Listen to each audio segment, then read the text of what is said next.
ஆகவே எனக்கு அவர் மீது நம்பிக்கை உண்டு. என்னுடைய சொத்துக்கள் அவர் வழியிலே இயக்கத்துக்கு வர வேண்டும். இதுதான் ரொம்ப சுருக்கமாக தெளிவாக தெரிய வேண்டிய விஷயம். உண்மையை பல இடங்களில் மாற்றி சொல்லுவாங்க. போடாமல் வந்த உடனே அதுக்கு சட்ட வழக்கறிஞர்கள் சட்டப்படி சொல்வார்கள். அவர்கள் என்ன சொன்னார்கள்? இல்லை, மனைவியாக இருந்தால் அதற்கு உரிமை உண்டு. உங்களுக்கு சட்டத்தை நீங்கள் உங்களுடைய சொத்து அவர்களுக்கு வரும். போராமை உங்களுக்கு பின்னால் கூட இயக்கத்துக்கு நீங்கள் விரும்படி போய் செய்யலாம். ஆனால் இன்றைய சூழ்நிலை இருக்காது. தந்தை பெரியார் ஒரு 100க்கு 100 10% என்று சொல்லக்கூடிய ஒரு மெட்டீரியலிஸ்ட். அவ்வளோதானே பேர் தானே, வேறு ஒன்றும் இல்லை. மனைவியும் கையெழுத்து போடணும், அவ்வளோதானே. அந்த அம்மா வரணும். இப்போவே அவங்க எனக்கு செயலாளராக, எல்லாம் செவிலியராக எல்லாம் தான் செய்து கொண்டிருக்கிறார்கள்.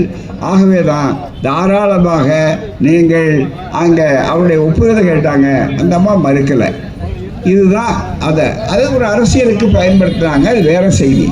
ஆனால் அப்படிப்பட்ட அந்த உணர்வு படைத்த அந்த அம்மையார் எவ்வளவு ஒரு வசவுக்கு ஆளாக முடியுமோ, எவ்வளவு கேலிக்கு அவதூறுக்கு ஆளாக முடியுமோ அவ்வளவு ஆளாகிறார்கள். எனவே முதல்ல அந்த அம்மையாரிடமிருந்து கற்றுக்கொள்ள வேண்டிய பாடம், பொது வாழ்க்கையிலே வரக்கூடியவர்களுக்கு எவ்வளவு அவதூறாக இருந்தாலும் அதையெல்லாம் தன்னுடைய வயலுக்கு வீசப்பட்ட உரங்களாக கருத வேண்டும் என்ற பாடத்தை அன்னை மணியம்மையார் முதல்ல சொல்லி கொடுத்தார். அடுத்த விஷயம் என்னன்னா, அது மட்டுமல்ல, ஆண்கள் மட்டுமல்ல, பெண்கள் வருவது நம்ம நாட்டில் ரொம்ப மிகவும் வரவேற்கக்கூடிய ஒன்றாக இல்லை. பொது வாழ்க்கையில் தனிப்பட்ட முறையில் தாக்குதல்கள், அவதூறுகள் போராமல். இப்போ எங்கள் மதிவதனையை பார்த்தீங்கன்னா, மதிவதனை போடுற கொக்கிகள் இருக்குது பாருங்கள், கேள்விகள் கூட்டத்தில், அது பல பேருக்கு சிக்கலாக இருக்கும். அதுக்கு நேரடியாக பதில் சொல்ல முடியாது. என்ன பண்ணுறான், மதிவதனையை பற்றி அவதூறு பண்ணான்.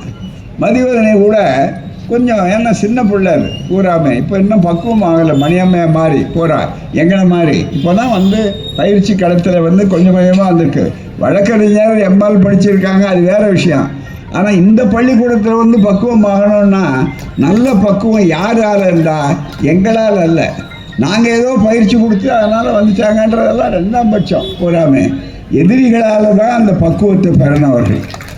எவ்வளவுக்கு எவ்வளவு நீங்கள் கேவலமாக பேசுகிறீங்களோ அவ்வளவுக்கு அவ்வளவு நாங்கள் துணிவோடும் வெற்றிகரமான வீராங்கனைகளாக இருப்போம்.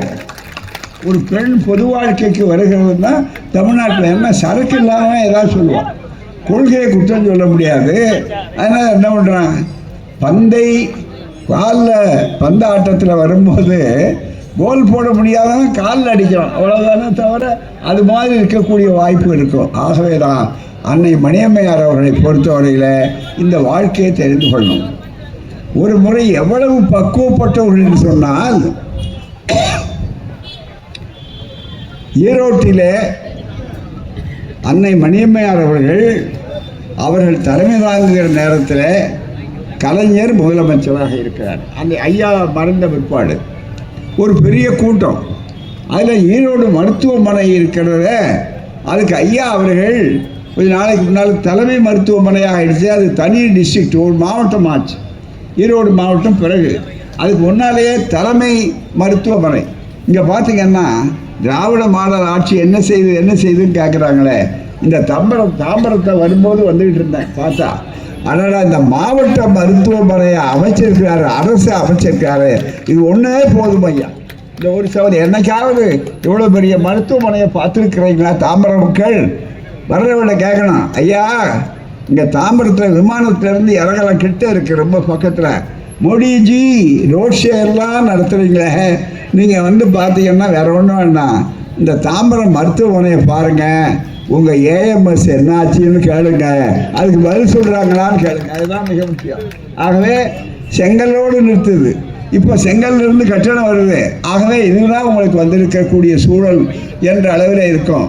அப்படிப்பட்ட ஒரு மிகப்பெரிய அளவிற்கெல்லாம் வாய்ப்பை உருவாக்கி இன்றைக்கு ஒரு பெரிய திருப்பத்தை ஏற்படுத்தி கொண்டிருக்கிற ஒரு காலகட்டம். இந்த நேரத்தில் தான் அந்த அடிப்படையான ஒரு கருத்தை எடுத்து சொல்ல வேண்டும். ஆகவே தான் பொறுப்பு இருக்கிறது. ஒவ்வொரு பொறுப்பையும் அவருக்கு எல்லாவற்றிலும், அதே நம்முடைய முதல்வர் அவர்களும் துணை முதல்வர் அவர்களும் எவ்வளவு கவனத்தோடு இருக்கிறாங்கன்னு அர்த்தம். எங்கெங்கே ஓட்டை இருக்கும், எங்கெங்கே சூழ்ச்சி நடத்துவேன் அப்படின்னு பாருங்கள். தங்களால் நிதியை கொடுக்க முடியல, நமக்கு நியாயமாக கொடுக்க வேண்டிய நிதியை கொடுக்க முடியல. அது கொடுத்தா இன்னும் அதிகமான அளவுக்கு வேகமாக செய்வாங்க. அப்படி இல்லாதனால அவருடைய நிதி மேலாண்மைக்காக எல்லாவற்றையுமே சிறப்பாக செய்யக்கூடிய வகையில் நிதியை அவர்கள் பெற்றிருக்கக்கூடிய அந்த வாய்ப்பை இன்றைக்கு மறுத்தாலும் கூட அதையும் தாண்டி இவ்வளோ பெரிய மருத்துவமனையாக இருந்தாலும் மற்றவர்களாக இருந்தாலும் ஒவ்வொரு இடத்துலையும் ஊரே மாறி போயிருக்கு. எங்கே பார்த்தாலும் மருத்துவக் கல்லூரிகள், எங்கே பார்த்தாலும் பள்ளிக்கூடங்கள், எங்கே பார்த்தாலும் உணவகங்கள், எங்கே பார்த்தாலும் மகளிருக்கு ஒரு பெரிய எழுச்சி. அதனால தான் இந்தியாவில் வேறு எந்த மாநிலத்திலையும் ஒரு மாநிலம் அடைய முடியாத அளவிற்கு 12% அளவுக்கு வளர்ச்சி அடைந்திருக்கிறது. மிக முக்கியமாக இதெல்லாம் சாதாரண அவர்களால் பொறுக்க முடியல. அதனால் அவர்களுக்கு இதை பார்க்க வேண்டும், தெளிவாக இருக்க வேண்டும். அன்னை மணியம்மையார் அவர்கள் அந்த மாதிரி ஒரு மருத்துவமனை ஐயா அவர்கள் பணம் கொடுத்துட்டு போனார். செக்கு நான் தான் கொண்டு போய் அதில் மிக முக்கியமாக அவரிடத்தில் கொடுத்தேன். அதில் வந்த உடனே ஐயா மறைஞ்சிட்டார். அம்மா தான் அந்த அடுத்த பொறுப்பில் வந்தாங்க. ஈரோட்டில் போன உடனே கலைஞர் சொன்னார், முதலமைச்சர் எப்படி இந்த ஆட்சி தொடர்ச்சியான ஆட்சி என்பதற்கு அடையாளம் மிக முக்கியமாக அவர் சொல்லும்போது ஒன்றை சொன்னார். இதில் நான் அதிகாரிகளை கேட்டேன், என்னன்னு கேட்டால் இது மாதிரி ஈரோட்டில் ஐயா இவ்வளோ பெரிய மருத்துவமனை வர்றதுக்கு இதுக்கு நாங்கள் நிறைய பணம் கொடுப்போம், இன்னும் பெருசாக்குவோம். சாதாரண மருத்துவமனையாக இருந்தது பூராமே. அப்போ உடனே அரசு மருத்துவமனையை பெரிய அளவுக்கு ஆக்கினார். இப்போ இங்கே ஆக்கியிருக்கிற மாதிரி அறிவித்து விட்டு அம்மா தான் அவளை தலைமை தாங்கினாங்க. அந்த அரசாங்க நிகழ்ச்சி அதுக்கே அழைத்து தலைமை தாங்கி விட்டு சொன்னார். கலைஞர் அவர்கள் பேசிவிட்டு இந்த மருத்துவமனைக்கு பெரியார் பெயரை வைக்கிறேன், இதை வைக்கணும்னு அதிகாரிகளை கூப்பிட்டு கேட்டேன். அதிகாரிகள் கேட்டாங்க, இதுக்கு முன்மாதிரி பெரியார் இல்லையே. எல்லா அதிகாரிகளை எப்போ என்ன சொல்லுவாங்க, இதுக்கு பிரசிடென்ட் இருக்கா, இதுக்கு முன்மாதிரி இருக்கான்னாங்க. கலைஞர் நான் சொன்னேன், முன்மாதிரி இருந்தால் சரி, முன்மாதிரி இல்லைன்னாலும் கவலைப்பட வேண்டாம், நாங்கள் கொடுக்குறோம் பாருங்க, இது நான் சொன்னதே முன்மாதிரியாக எடுத்துங்க. ஏன் முன்மாதிரிங்கிறது எப்போ உண்டாக்கல, யாராவது ஒருத்தர் உண்டாக்குனா தானே முன்மாதிரி வரும். கலைஞர் கேட்டார். அந்த முன்மாதிரிங்கிறத நான் இப்போவே சொல்கிறேன், இதுவே முன்மாதிரியாக இருக்கட்டும்னு உடனே வந்தது. அந்த நிலையில் அப்பவும் கலைஞர் ஆட்சியை எதிர்த்து விஷமத்தனமான பிரச்சாரங்கள்லாம் பண்ணாங்க பல பேர். அப்போ உடனே அன்னை மணியம்மையார் சொன்னாங்க, அந்த பொதுக்கூட்டம் மாலையில் ஈரோட்டில் பெரிய கூட்டம், முதல்வரும் நம்முடைய அன்னை மணியம்மையார் அவர்களும் கலந்து பேசுகிறாங்க. நானும் ஒரு முக்கிய பங்கு இருக்கிறதில்ல. 3 பேர் தான் பேசுகிறோம். ஈரோட்டில் பெரிய கூட்டம், லட்சக்கணக்கான மக்கள். அப்போ அன்னை மணியம்மையார் அவர்கள் ஒரு அறிவுரை சொன்னாங்க. யாருக்கு? கலைஞருக்கு. தந்தை பெரியார் இருந்தால் எப்படி சொல்லுவார்களோ அதே மாதிரி ஒரு அறிவுரை சொன்னார். என்னன்னா, நீங்கள் இந்த அவதூறுகளை பற்றியெல்லாம் கவலைப்படாதீங்க. நீங்கள் ஏற்கனவே ஈரோட்டு பள்ளியில் படிச்சுட்டீங்க, இங்கே கவலைப்படாதீங்க, அவதூறுகளெல்லாம் தூக்கி எறிஞ்சிடலாம். ஆனால் அதுக்காக நீங்கள் வேகமாக நீங்கள் அதுக்காக ஆத்திரத்தோடு சொல்ல வேண்டிய அவசியம் இல்லை. ஆட்சிங்கிற பொறுப்பு உங்கள் தலைமையில் இருக்குது. அதுவும் அண்ணாவுக்கு பிறகு இதை நடத்த வேண்டிய மிகப்பெரிய பொறுப்பு உங்கள் தலைமையில் இருக்குது. எப்பவுமே தலையில் நிறைய பாத்திரத்துக்குள்ள அதுக்கு நிறைய பொருளோடு ஒரு தலையில் எடுத்துக்கொண்டு அவர் போனால் அந்த மண் பாத்திரத்துக்குள்ளே இருக்கிற சரக்கு இது அத்தனையும் போய் சமைத்து கொண்டு எடுத்துகிட்டு போகிறீங்க. எடுத்துகிட்டு போனால் உரியவர்களுக்கு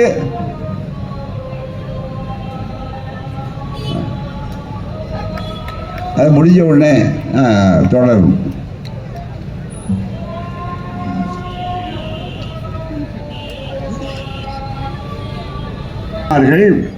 நீங்கள் ஆட்சி பொறுப்பில் இருக்கிறீர்கள். ஆட்சி என்ற அந்த குடத்திற்குள்ள பரிமாற வேண்டிய, மக்களுக்கு பரிமாற வேண்டிய மிக முக்கியமான உணவுகள்லாம் இருக்கிறது. பசியை தீர்க்கக்கூடியவர்கள் இருக்கீங்க. ஆகவே மற்றவங்க சில பேர்லாம் காலி பானையோடு உங்கள்கிட்ட எதிர்க்க வர்றாங்க. காலி பானையை தலையில் வச்சுருக்கவங்க எப்படி வேணாலும் ஆடலாம். அதை பற்றி கவலை இல்லை.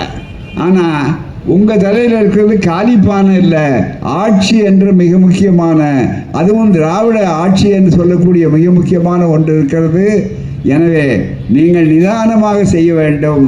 கரண்டியை எடுக்கும்போது கூட நல்ல தொலைவி பார்த்து எடுத்து போடணும். ஆகவே தான் பெண்களுக்கு புரிகிற உதாரணத்தை சொல்கிறேன் என்று சொன்ன உடனே அதை வெகுவாக ரசித்தார் கலைஞர். மீண்டும் அதை பல இடங்களிலே சொன்னார். அன்னை மணியம்மையார் அவர்கள் தந்தை பெரியார் வழிநடத்தினால் இருந்தால் எப்படி வழிநடத்துவார்களோ அதுபோல எனக்கு அறிவுரை செய்து இந்த ஆட்சியை காப்பாற்றுவதற்காக சொன்னார். அப்படிப்பட்ட ஒரு உணர்வாளர்கள் அன்னை மணியம்மையார் அவர்கள். ராவணலீலா இந்தியாவையே உலுக்கக்கூடிய அளவிற்கு செய்தார்கள். இந்தியாவை திரும்பி பார்த்தது. பிரதமர் இந்திரா காந்தி அவர்களே அன்னை மணியம்மையார் அவர்களுக்கு ஒரு கடிதம் எழுதினார் நிறுத்த சொல்லி. எனக்கும் பொதுச் செயலாளர் முறையிலே ஒரு கடிதம் அவர்களே பிரதமரை அனுப்பினார். போராமே அதையெல்லாம் தாண்டி தான் முதலமைச்சர் அப்போ இருந்தார்.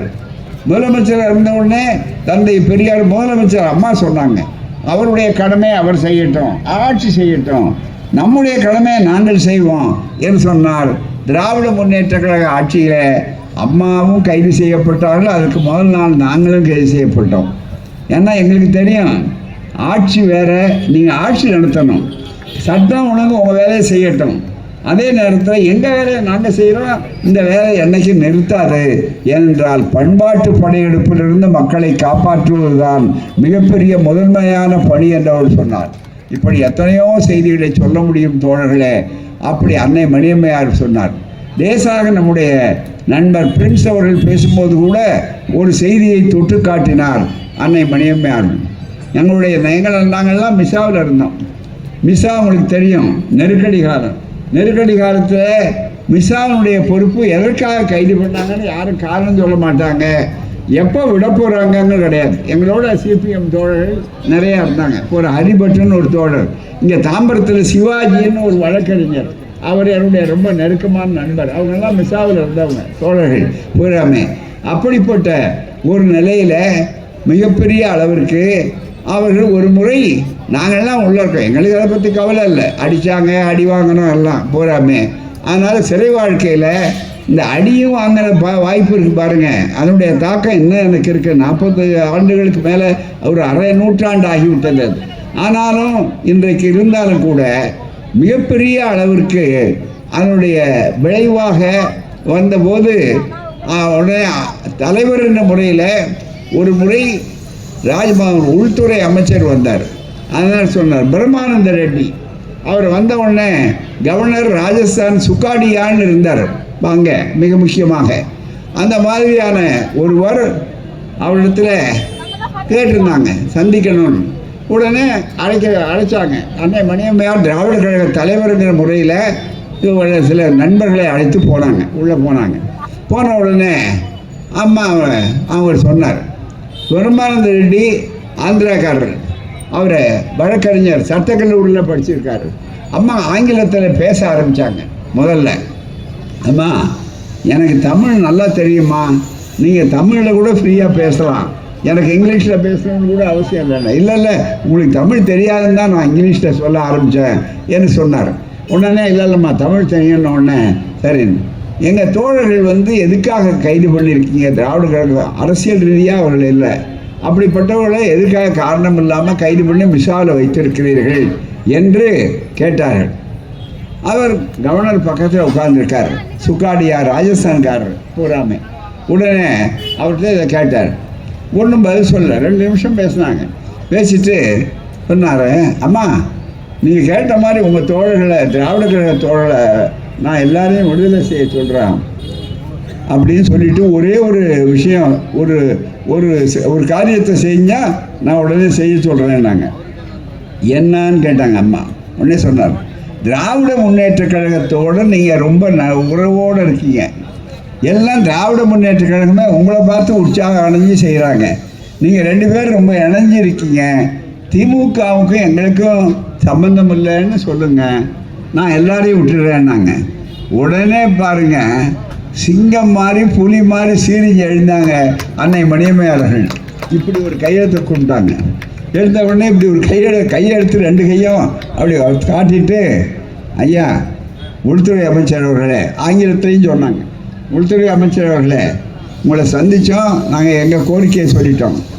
திராவிட முன்னேற்ற கழகமும் நாங்களும் இரட்டைக்குழல் துப்பாக்கிகள்னு ஏற்கனவே தெரியும். அதை விட முக்கியம், தந்தை பெரியார் காலத்தில் உருவானது அந்த ஐயாவரே இந்த ஆட்சியை அவர்களுக்கு கொடுத்தார்கள். எனவே அந்த ஆட்சியை நாங்கள் இழந்திருப்பது கொள்கை ரீதியாக இருப்பதை விட பெரியார் காலத்திலிருந்து நாங்கள் எல்லா விளைவுகளை பற்றி கவலைப்படாமல் எங்களை பிரிக்க முடியாது. எனவே எத்தனை வருஷம் வேணாலும் எங்கள் ஆட்கள் இருந்துருக்கோம், விடுதலை பண்ண வேண்டாம், செத்து போனாலும் அவர் சாகட்டும், அதுதான் எனக்கு நான் வர்றேன், போயிட்டு வர்றேன், ரொம்ப நன்றி உங்கள் காட்சிக்குன்னு வந்துட்டாங்க. இந்த துணிச்சல் அந்த வீராங்கனைக்கு வேறு இடத்துல காண முடியாது. உள்துறை அமைச்சர் நேராக சொன்னார். மிக முக்கியமாக அப்படிப்பட்ட ஒரு இயக்கம் இந்த இயக்கம். ஏன்னா பல பேருக்கு இன்னும் தெரியல. வடக்கேருந்து வர்றவர்களுக்கெல்லாம் புதுசாக ஏதோ மிரட்டினா அங்கே மிரட்டினா, மற்ற இடங்களில் விலைக்கு வந்தால் இங்கெல்லாம் போனாங்க. இங்கே அவ்வளோ சீக்கிரம் யாரும் தன்னை விற்று கொள்ள மாட்டார்கள். புரட்சி கவிஞர் ரொம்ப நாளைக்கு முன்னாலே ஒரு கவிதை எழுதினார், உன்னை விற்று கொள்ளாதே. அந்த கவிதையை பார்த்தா தெரியும். இப்போ ரொம்ப பேர் கட்சியவே எடுத்துடுறான், அதுதான் மிக முக்கியமானது. அதுவும் வடக்கே இருக்கிறவங்க இருப்பார்கள், விற்கிறத பற்றி கவலை இல்லை, அடமானம் கூட வச்சவன் பொருளை மீட்கிற மாதிரி இருக்கும். ஆனால் அடமானம் வாங்குறவர் இருக்கார் பாருங்க, அவர் பொருளை மீட்கிறதுக்கு விட மாட்டார், அதுதான் மிக முக்கியம். ஆகவே தான் இப்போ அடமானம் வாங்கினவர் அங்கே வடக்கே இருந்து வர்றார். அதனால தான் ஒரே ஒரு முதலமைச்சராக இருக்கக்கூடிய நம்முடைய ஒப்பற்ற திராவிட மாடல் ஆட்சியினுடைய முதலமைச்சரான முத்துவேல் கருணாநிதி ஸ்டாலின் அவர்கள் ஓங்கி அடிக்கிறார். இந்த யுத்தம், இந்த அறப்போர் வெறும் தேர்தல் அல்ல, இது டெல்லியா தமிழ்நாடா, டெல்லி அணியா தமிழ்நாடா என்று பார்க்க வேண்டும் என்று ஒரு தெளிவாக சொல்லிட்டார். முதுகெலும்புள்ள முதலமைச்சர். மற்ற எத்தனையோ முதுகெலும்பு இருக்கு. பெரியாரே உங்களுக்கு ஒவ்வொருவரும் முதுகெலும்போடு நடக்கணும்னு சொன்னார். நிமிர்ந்து நெல், அவ்வளோதான். நாங்கள் குனிஞ்சு பழக்கம் கிடையாது. ஆமாம், மிக முக்கியம். அதனால் தமிழரில் ரொம்ப பேர் குனிஞ்சிருக்காங்க தெரிஞ்சுதான். நாமக்கல் கவிஞர், அவர் தேசிய கவிஞர், திராவிட கவிஞர் இல்லை. நாமக்கல் கவிஞர் பேசும்போது என்ன சொன்னார், தமிழன் என்று சொல்லடான்னார் முதல் வார்த்தை. ஏன்னா தமிழன்னு இவன் சொல்கிறது இல்லை, நாயுடுங்கிறா, முதலியார் இருக்கிறா, பல கவுண்டர் இருக்கிறானே தவிர தமிழன்னு சொல்கிறது இல்லை. மிக முக்கியமாக தமிழன் என்று சொல்லடா அப்படின்னு முதல் வரியை கொடுத்துட்டு, அந்த வரி முக்கியமல்ல, அடுத்த வரி ரொம்ப மிக முக்கியம். என்னன்னா, தலை நிமிர்ந்து நில்லடான்னார், அதுதான் மிக முக்கியம். அப்படின்னா என்ன அர்த்தம்? தலை நிமிர்ந்தவனை பார்த்து யாரும் தமிழன் நிமிர்ந்து நெல்லுன்னு சொல்ல மாட்டாங்க. யார் குனிஞ்சிக்கிட்டு இருக்கானோ, குனியக்கூடிய குட்ட குனியன்னானோ அவனை பார்த்து ஏற்கனவே நம் ஆட்கள் குனிந்திருந்தவர்களை நிமிர்த்திய பெருமை இந்த திராவிட இயக்கத்துக்கு மட்டும் உண்டு. அதையே அவர்களே சொன்னார். ஆகவே தான் மிக முக்கியமான அளவிற்கு தமிழ்நாட்டை ஒருபோதும் தலை குனிய விட மாட்டேன், தலை நிமிர்ந்து நிற்பேன் சொன்னார். இன்றைக்கு தெளிவாக நினைத்து கொள்ளுங்கள், நீங்கள் என்ன செய்தாலும் எவ்வளவு செய்தாலும் மீண்டும் 23 தேர்தல், மே 4ஆம் தேதி வாக்கு எண்ணிக்கை, மே 5ஆம் தேதி உங்களுக்கு தெரியும் மீண்டும் கோட்டையை நோக்கி, மீண்டும் ராஜ்பவனை நோக்கி, மீண்டும் வந்திருக்கிற ஆளுநரை அழைக்கக்கூடிய அளவிற்கு நோக்கி செல்லக்கூடியவர் ஒரே ஒருவர். அவருக்கு பெயர் தான் முத்துவேல் கருணாநிதி ஸ்டாலின் என்று சொல்லக்கூடிய இந்த முதலமைச்சர். மக்கள் ஆதரவை வைத்து சொல்லுகிறோம். எங்களுக்கு ஒன்றும் ஜோசியம் கிடையாது. நாங்கள் ஒன்றும் ஆலமரத்தடி ஜோசியர் இல்லை, கைரேகை பார்க்குறவங்க இல்லை. இப்போ ரொம்ப பேர் பார்த்தீங்கன்னா சீட்டு கொடுக்கறது கூட கேள்விப்படுறேன். ரொம்ப தமிழ்நாட்டில் புதுசாக அடமானம் வச்ச கட்சிகளெல்லாம் என்ன செய்கிறாங்க, முதல்ல உங்கள் ஜாதகத்தை கொடுங்க, ஜாதகத்தை பார்த்து, அதுதான் மிக முக்கியம். அதனால தான் பார்த்து ஜாதகத்தை பார்த்து கூட அறிவிக்கிறாங்க. நேற்று கூட ஞாயிற்றுக்கிழமை தேர்தல் அறிவிப்பு இருக்க 4:30 மணி வந்தால் ராகு காலம், அதனால்தான் 4 மணிக்கே வச்சுட்டாங்க. மிக முக்கியமாக எங்களுக்கு ராகு காலமெல்லாம் சாதாரண, எல்லா காலமும் எங்களுக்கு நல்ல காலம், அதுதான் மிக முக்கியமாக. 24 மணி நேரமும் எப்படி வைத்தாலும் அந்த ராகுவும் கேதுவும் எங்கே வேணாலும் வரட்டும், ஆனால் யார் வந்தாலும் அவர்களுக்கு வேலை இல்லை. மீண்டும் இந்த ஆட்சி வருங்கிறதுக்கு என்ன காரணம்? 2 உதாரணத்தை சொல்கிறேன். 8 மணிக்கு முடிக்கணும்னு அவர்கிட்ட உத்தரவாதம் சொல்லியிருக்கோம். ஆகவே தான் அதிக நேரம் இருக்காது. புத்தகங்கள் அதுதான் சொன்னேன். மறுபடியும் வாய்ப்பு இருக்கும். ஆனாலும் அவர்கள் அனுமதி கொடுத்துருக்காங்க. கட்டுப்பாடான இயக்கம். இந்த இயக்கம் கட்டுப்பாட்டை நாங்கள் மீற மாட்டோம். இது ஒரே ஒரு கூட்டம் இல்லை, எப்போ வேணாலும் வர்றோம். எங்களுக்கு என்ன இருக்குது, எந்த வேணாலும் தெருவில் நின்று சத்தம் போடுறோங்க. நாங்கள் எங்களுக்கு ஒன்றும் பெரிய ஆடம்பரம் வேணுன்ற அவசியம் இல்லை. மிக முக்கியமாக அதனால தான் இந்த மேடையெல்லாம் போடாமல் தானாகவே நகர்ற மேடையிலேயே வரலாமான்னு கொஞ்சம் யோசிச்சுருக்கோம். அதுதான் மிக முக்கியம். அப்படிப்பட்ட அளவிற்கு எங்கே வேணாலும் நிற்கிறது, எங்கே வேணாலும். ஏன்னா அந்த காலத்தில் சாக்ரட்டிஸை சந்தையை மக்கள் இருக்கிற இடத்துக்கு நோக்கி போனார். மக்களை அழைக்கலை, மக்கள் இருக்கிற இடத்துக்கே போவோம். எங்களுக்கு அப்படிப்பட்ட ஒரு சூழ்நிலையில் இன்றைக்கு நன்றாக எண்ணி பாருங்கள். எதற்கு அவர்கள் வர வேண்டும் நாங்கள் சொல்கிறோம்?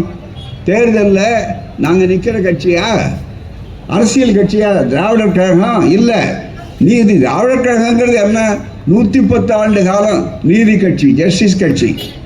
அதுவும் 100 ஆண்டுகளாக உருவாக்கப்பட்ட சுயமரியாதை இயக்கம். இந்த ரெண்டும் இணைந்தது தான் திராவிடர் கழகம். அதிலிருந்து அரசியல் பிரிவாக நின்று கொண்டிருப்பது தான் திராவிட முன்னேற்ற கழகம். மிக முக்கியமாக அப்படிப்பட்ட இந்த இயக்கம் எந்த கொள்கையும் உடையது. நினைத்து பாருங்கள், இந்த ஆட்சியை ஏன் மாற்றணும்னு நினைக்கிறாங்க? ஏன் வடக்கிருந்து வரக்கூடிய ஆர்எஸ்எஸ் ஆக இருந்தாலும் பாஜகவாக இருந்தாலும் அவர்கள் தமிழ்நாட்டில் இருக்கிற கட்சிகளை முதல்ல நீங்கள் தனியே வர்றதுக்கு உங்களுக்கு துணிவு இல்லை. ஏன் திராவிட முன்னேற்ற கழகம், ஏன் நீங்களும் தனியாக நிற்க முடியும். ஆனால் இது ஒரு கொள்கை கூட்டணி.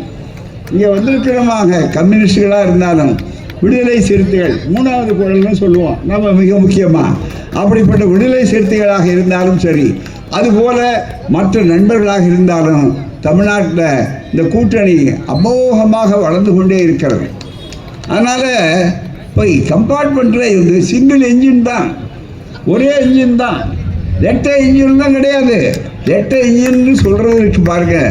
பிரதமர் மோடி வருவார். மோடி வந்த உடனே ரெட்டை இன்ஜினுக்கு சொல்வார், டபுள் என்ஜின் அப்படின்னு சத்தம் கொடுப்பார். பூராமே டபுள் என்ஜின்னால என்ன அர்த்தம்? ஒரு இன்ஜினால இழுக்க முடியலன்னு அர்த்தம். அதுதான் இழுக்குமான்னு சந்தேகம். எங்கள் ஒரு இன்ஜினில் எத்தனை பொட்டி கோத்தாலும் இழுப்போங்கிறதுக்கு அடையாளமாக தான் மிக முக்கியமாக இப்போ பார்த்தீங்கன்னா மிகப்பெரிய அளவிற்கு கட்சிகள் வந்து கொண்டே இருக்குது. ஆனால் இன்னொரு அணியில் வர்றாங்கன்னாங்க வரல. அதுதான் மிக முக்கியம். அதுக்காக ரொம்ப என்ன பண்ணுறாங்க, திரிசூலத்தை காட்டுறாங்க. திரிசூலம்னா உங்களுக்கு தெரியும், அங்கே கோயிலில் இருக்கிற திரிசூலம் இல்லை. அது அதனால ஒன்றும் இல்லை, அது அசைறது இல்லை. அதை நட்டை வச்சு தான் அப்படியே இருக்கும். எடுத்துகிட்டு போனோம், ஏதாவது திருடிட்டு போனால் ஒழிய, காணாமல் போச்சுன்னு சொல்கிறால் ஒழிய அது அப்படியே இருக்கும். அந்த திரிசூலம் ஒன்று வருமான வரித்துறை, இன்னொன்று சிபிஐ, இன்னொன்று அமலாக்கத்துறை. இப்போ புதுசாக தேர்ந்தெடுக்கிறது இன்னும் தேர்தல் கமிஷனும் சேர்ந்து விட்ட அளவுக்கு தான். எங்கே பார்த்தாலும் எஸ்ஐஆர்னு சொல்லக்கூடிய அந்த நிலை இருக்கிறது ஒரு பக்கம். இன்னொரு பக்கம் பார்த்தீங்கன்னா நீதித்துறையை கூட மதவாதத்துக்கு ஆளாகிவிட்டதோ என்ற சந்தேகம் வரக்கூடிய ஒரு பெரிய அபாயத்துக்குள்ளாயிருக்கு. எது வந்தாலும் எதிர்கொள்ளக்கூடிய துணிச்சல் உள்ள ஒரு இயக்கம்தான் தந்தை பெரியார் அவர்களாலே உருவாக்கப்பட்டது. பேரறிஞர் அண்ணா அவர்களாலே முதல் முறையாக ஆட்சி செலுத்தி நீதி கட்சியினுடைய பாட்டன், எங்கள் பாட்டன், நான் 10 ஆண்டுகளிலே வந்துவிடவில்லை என்று அண்ணா சொல்லிதான் அண்ணா அவர்கள் ஆக்கினார்கள். இன்றைக்கு முதல் முறையாக அண்ணா வந்து உடனே சொன்னார், சென்னை ராஜதானியாக இருந்தது, தமிழ்நாடு பெயர் வைக்கிறேன். சுயமரியாதை திருமணங்களா செல்லாது சட்டப்படி என்றெல்லாம் சொன்னார்கள். ஆனால் அந்த திருமணம் சட்டப்படி செல்லும் என்று சொன்னது மட்டுமல்ல, ஏற்கனவே நடந்த திருமணங்களும் செல்லும் என்று சொல்லி எங்கள் குழந்தைகள், அந்த திருமணத்துக்கு வழியாக பிறந்த குழந்தைகளெல்லாம் இல்லெஜிட்டிமேட் சில்ட்ரன், அதாவது சட்டப்படி பிறக்காத குழந்தைகள், வப்பாட்டு பிள்ளைகள் என்று சொல்லக்கூடிய அளவிற்கு ஆக்கி வைத்திருந்தார்கள். அதை மாற்றி காட்டிய பெருமை திராவிட ஆட்சிக்கு உண்டு. மானமும் அறிவும் மனிதனுக்கு அழகு என்று சொன்னார்கள். எனவே மானத்தையும் பெற்று தந்து அறிவையும் வற்புறுத்தி கொண்டிருக்கிற இயக்கம் இந்த இயக்கம். அதை நன்றாக புரிந்து கொள்ள வேண்டும்.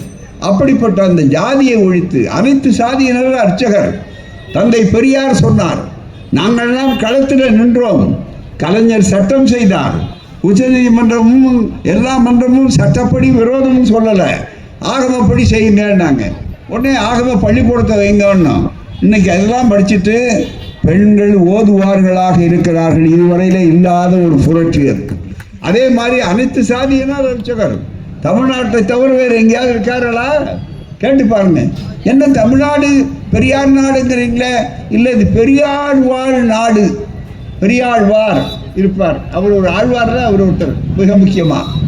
அவர் அந்த பெரியாழ்வார்ங்கிற பார்ப்பன ஆழ்வார் இருக்காரு, அவர் ஆளுகிறார்னு சொல்லக்கூடிய அந்த வாய்ப்பை பெற்றிருக்கிறீர்களே. அந்த பெரியார் வாழ் நாடு வேண்டுமானான்னு ஒரு பிஜேபி அம்மையார் சொன்னார்.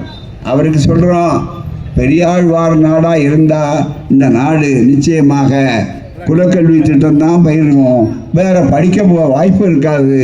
இங்கே தான் தமிழ்நாட்டிலேயே படித்த மக்களுக்கு இடஒதுக்கீடு 69% இடஒதுக்கீடு, அதுவும் 9வது அட்டவணை 9th ஷெட்யூல் ப்ரொடெக்ஷன் என்று சொல்லக்கூடிய 9வது அட்டவணை பாதுகாப்போடு இருக்கக்கூடிய மிக முக்கியமான ஒன்று. அது மட்டுமல்ல, இந்த ஆட்சியை எப்படி நடத்த விடக்கூடாதுன்னு திரிசூலத்தை காட்டி மிரட்டி எதிர்கட்சிகள் போயிட்டாங்க. இப்போ அவங்களுக்கு என்ன, கடைசியில் பார்த்து இன்னும் சில கட்சிகள் வரும், இன்னும் வரும். எப்போ? மே 4ஆம் தேதிக்கு பிறகு. எப்படி வருவாங்க? தலை குனிந்து வருவாங்க. அதுதான் மிக முக்கியம். வர விடுவார்களான்னு சொல்ல முடியாது, மிக முக்கியமாக இன்றைக்கு. ஆனால் இங்கே நினைத்து பாருங்க, அது மட்டுமல்ல, நேற்று வரையில் இங்கே வாங்க ஒரு வாங்க அப்படின்னு ஒரு ஆயுதத்தை காட்டுறாங்க.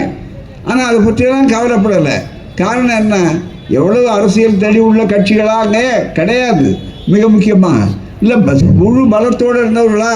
நீங்கள் எத்தனை பேர் வந்தாலும், இதை விட அத்தனை கட்சிகள் ஒன்று சேர்ந்தாலும், மக்களுடைய பேராதரவு என்ற கற்கோட்டையின் மீது நிற்கின்ற ஒரு இயக்கம்தான் திராவிட முன்னேற்ற கழகத்தினுடைய ஆட்சி. அதை நன்றாக நீங்கள் புரிந்து கொள்ள வேண்டும், அதை நன்றாக தெரிந்து கொள்ளணும். ஆகவே தான் நீங்கள் என்ன பண்ணாலும், எவ்வளவு சூழ்ச்சி பண்ணாலும், அதை எங்கள் முதலமைச்சர் அந்த வியூகத்தை புரிந்து கொண்டு அவர்கள் அதை முறியடித்து காட்டக்கூடிய ஆற்றல் வாய்ந்த ஒரு முதலமைச்சர் இருக்கிறார். பார்த்தாங்களே, பெண்களுக்கெல்லாம் செய்ய முடியுமான்னு கேட்டாங்க. 1000 ரூபாய் அப்பா வீட்டில் இருந்து கூட வர்றதில்லையப்பா. அப்பா வீட்டில் முதல் தீபாவளி கும்பிடுவாங்க, 2வது தீபாவளி கும்பிடுவாங்க, 3வதுக்கு ஏன் வர்றாரு மாப்பிள்ளை இப்படி வர்றாருப்பாங்க. அதே மாதிரி பொங்கலுக்கு நாங்கள் தீபாவளி கொண்டாடுவோம், பொங்கல் கொண்டாடுவோம். ஆனால் மாதம் மாதம் தொடர்ந்து 1000 ரூபாயை மகளிருக்கு கொடுத்தது மட்டுமல்ல, அதை மரியாதையோடும் கௌரவத்தோடும் சுயமரியாதையோடும் கொடுக்கிற ஆட்சி தமிழ்நாட்டு ஆட்சி. கலைஞர் மகளிர் உரிமை தொகை, உதவித்தொகை அல்ல, உரிமை தொகை. மகளிர் உரிமையோடு அதை பெற்றுக்கொள்கிறார்கள். ஏன்னா அவங்கள விட அதிக வேலை செய்கிறவங்க யாருமே கிடையாது, மிக முக்கியமாக. ஆகவே தான் இன்றைக்கு அந்த உரிமை தொகையை நீங்கள் தடுக்க வேண்டும் என்று திட்டமிட்டு முயற்சி பண்ணுகிறார்கள் என்று தெரிந்தவுடனே 3 மாதங்களுக்கு முன்னாலேயே திட்டமிட்டு 3 மாத பணம் வருகிற கோடைக்கு 2 மாதம் ரெண்டும் சேர்ந்து சூரியன் உதிக்கிறதுக்கு முன்னால் பணம் போய் சேர்ந்துடுச்சு. பணமும் சேர்ந்தது, சூரியன் உதிச்சார் அங்கே. அதுக்கு முன்னால் அவ்வளவு தூரம் செய்யக்கூடிய முதலமைச்சர் இந்த முதலமைச்சர். நீங்கள் எவ்வளவு நிதி ஆதாரம், நேற்று கூட தமிழ்நாட்டில் நிதியை பற்றியெல்லாம் எப்படி அவர் கொடுத்தார். ஒரு சின்ன உதாரணம், நேரம் முடிக்க போகிறேன். இங்கே 2020ஆம் ஆண்டு ரயில்வே துறைக்கு தமிழ்நாட்டுக்கு வரீங்களா என்ன திட்டம்? ஏஎம்எஸ் ஒரு மெடிக்கல் காலேஜை நீங்கள் கொடுக்கல, சென்ட்ரல் அமைப்பில் பெரிய திட்டம் கிடையாது. 2020ஆம் ஆண்டு ரயில்வே துறைக்கு என்று பட்ஜெட் போட்டப்போ 70,000 கோடி ஒதுக்கீடு செய்யப்பட்டிருந்தது. ஆனால் தமிழகத்தினுடைய 9 திட்டங்கள், இங்கே 9 ரயில் திட்டம், 9 ரயில் திட்டம் இருக்கு பாருங்க. இந்த ரயில் திட்டத்துக்கு அந்த ஊர் எந்த ஊர்னு வரிசையாக இருக்குது. பூராமே காட்பாடி, ஈரோடு, சேலம், கரூர், மொரப்பூர், தருமபுரி வரிசையாக அந்த திட்டத்துக்காக பட்ஜெட்டில் தமிழ்நாட்டுக்கு வர்றாரு மோடி அவர்களை கேளுங்க, என்ன எவ்வளோ ஒதுக்குனாருன்னு கேட்டான். 1000 ரூபாய், வெறும் 1000 ரூபாய். 70,000 கோடி மொத்தம். அதில் தமிழ்நாட்டுக்கு வெறும் 1000 ரூபாங்க. பிச்சை போட்டால் கூட கௌரவமாக வாங்க. இப்போ பார்த்தீங்கன்னா, இப்போ யாராவது பிச்சை எடுக்கிறாங்க பாருங்க, அவங்ககிட்ட கூட நீங்கள் சாதாரண தொகையை சில்லறையை கொடுத்தா ஏன் நோட்டு இல்லையா, சில்லறை இல்லையா அப்படின்னு கேட்குற அளவுக்கு இருக்கான். ஆகவே இப்படிப்பட்ட ஒரு சூழ்நிலை இருக்கிறது. அந்த வஞ்சகத்தை நீங்கள் செய்து கொண்டிருந்தாலும் அதையும் தாண்டி முறியடித்து மீண்டும் வருவார். மீண்டும் முழுக்க முழுக்க இந்த ஆட்சி அமையும். மறுபடியும் 6ஆம் தேதிக்கு மேலே வரக்கூடிய ஆட்சி முத்துவேல், கருணாநிதி, ஸ்டாலின் ஆகிய நான் என்ற ஒரு பதவி பிரமாணம் எடுத்து வருகிற அடுத்த ஆண்டு ஆகஸ்ட், இந்த ஆண்டு ஆகஸ்ட் 1947 15 கோட்டையிலே கலைஞர் பெற்றுக்கொண்ட அந்த உரிமையை, அவர்கள் பெற்று தந்த உரிமையை அவர்கள் மீண்டும் பெறுவதற்கு யார் இருப்பார்கள் என்றால் கொடியேற்றப் போவது எங்கள் முதலமைச்சர் தான் கோட்டையிலே. ஆகவே தான் வீணாக அதை மாற்றிவிடலாம் என்று மனக்கோட்டை கட்டாதீர்கள். நீங்கள் கட்டுவது மனக்கோட்டை, உள்ளே நுழைய போவது கற்கோட்டையோடு இருக்கக்கூடிய திராவிட முன்னேற்ற கழகத்துடைய முதலமைச்சராக, திராவிட முன்னேற்ற கழக கூட்டணியுடைய முதலமைச்சராக இருக்கக்கூடிய நம்முடைய ஸ்டாலின் ஆட்சி மீண்டும் வரும், மீண்டும் வருவார். நன்றி, வணக்கம்.